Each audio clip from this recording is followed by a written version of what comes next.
Ako si Edson Corbadora, rider ng Victoria Sports Pro Cycling Team at ito ang kwento ng buhay siklista ko.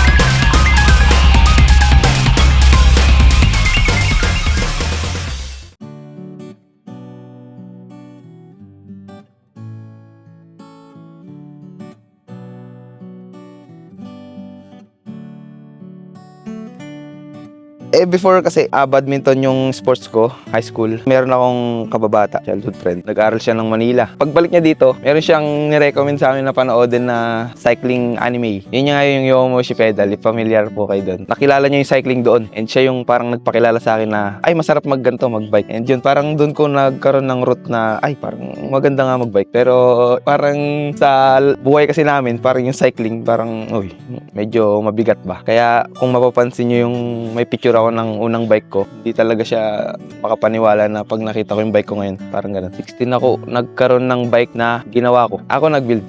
Binigyan ako ng frame set nitong kaibigan ko dito na bakal. Tapos binild ko siya para gumulong, para lang makapag-ride. Pero kada ride ko nasisira. Kaya nagkaroon ako ng bike na parang masasabi kong na nag-start akong mag-training. Ano na ako, senior high. Nagtrabaho ako ng SPES program ng Dole. Tapos magtatrabaho kayo, tapos may salaryng makukuha. Yun yung pinabili ko ng una kong masasabi kong nakakapag-training na ako na bike. Yung anime kasi racing Kaya parang sabi ko, ay, ang sarap parang kumarera. Kasi before meron dyan sa NCT dyan sa SBMA. Parang mga tune-up race every Saturday. Kaya kapag ka-start ko, parang meron akong pinaghahandaan palagi. Kaya parang naging competitive ako nun. Yun yung time na na-build yung pagiging competitive ko siguro. Iba yung cycling Sobrang gastos ba? Na yung buhay namin parang hindi kayang i-meet yung ganong lifestyle ng mga pagiging cyclist. Pero siguro blessing na rin kasi pinag-pray din ko din talaga yung buhay ko ngayon.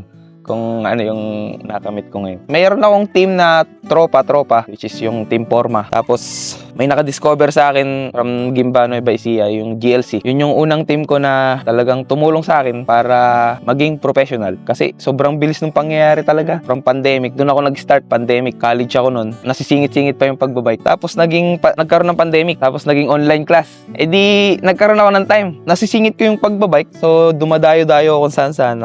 Nakadayo ako sa Pampanga. And na-discover nila ako dun sa Pampanga. Kinuha nila ako. So, nagbabaraks ako dun sa Gimba. Tapos, kasabay ng nakakapag-aral ako kasi nga online class. Pero, nagkaroon ng opportunity na magkaroon ng Ronda Pilipinas Which is, lahat naman ng siklista, yun yung dream before. Kasi, Ronda Pilipinas yung pinakamalaking laro dito sa Pilipinas. Kaya, nagkaroon akong opportunity. Parang, tinitake ko yun.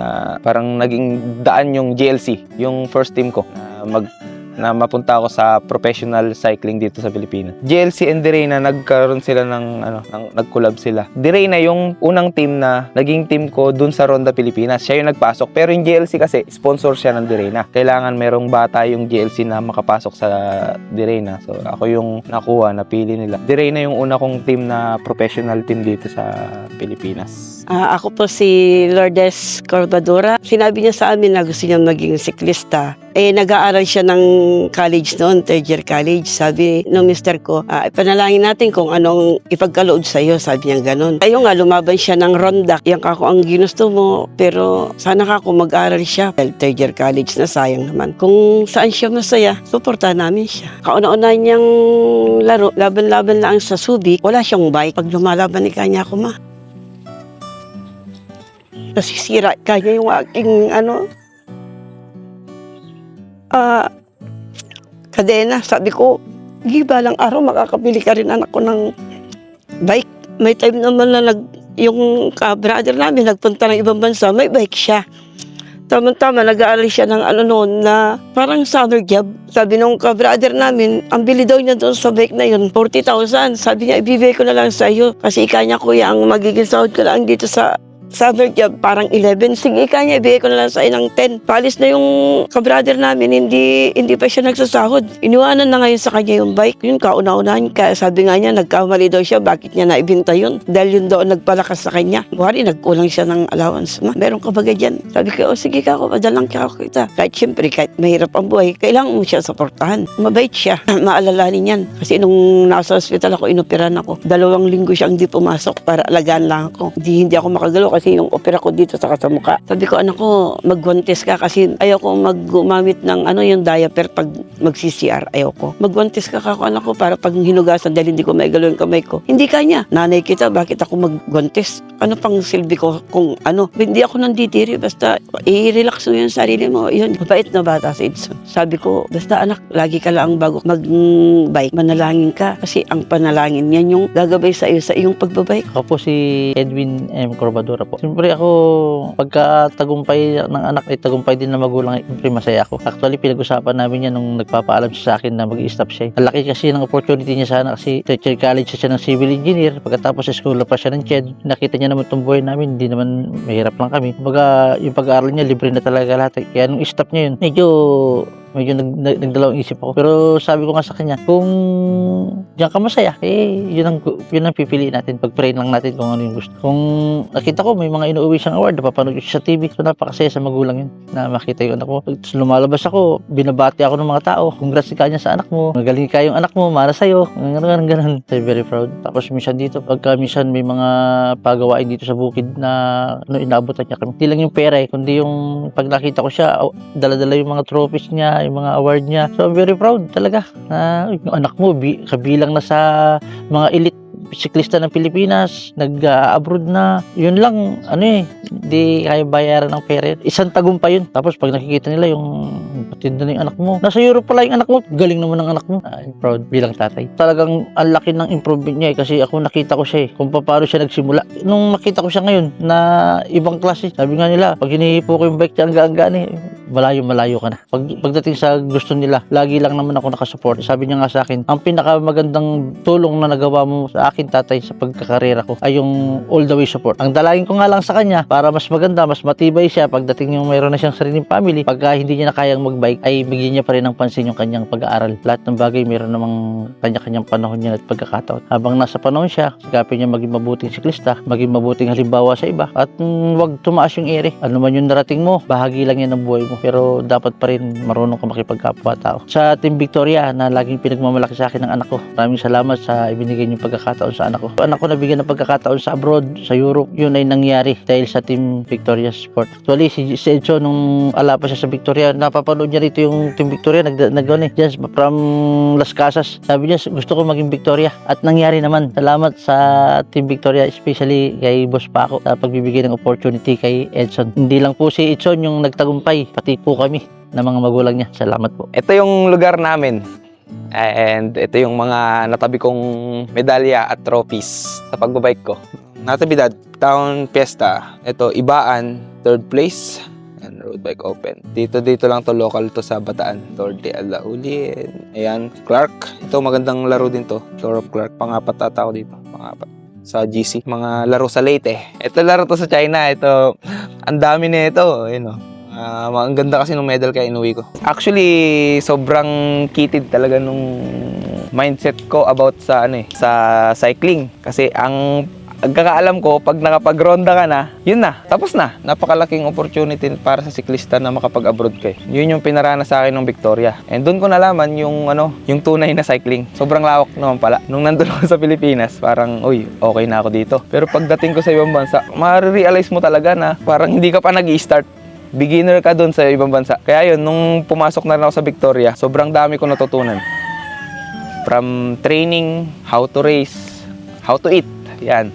Sobrang dami. Sobrang naging mas focus, mas motivated kasi may goal. Ang Team Victoria Sports ay may goal. So sasabihin sa amin yung calendar.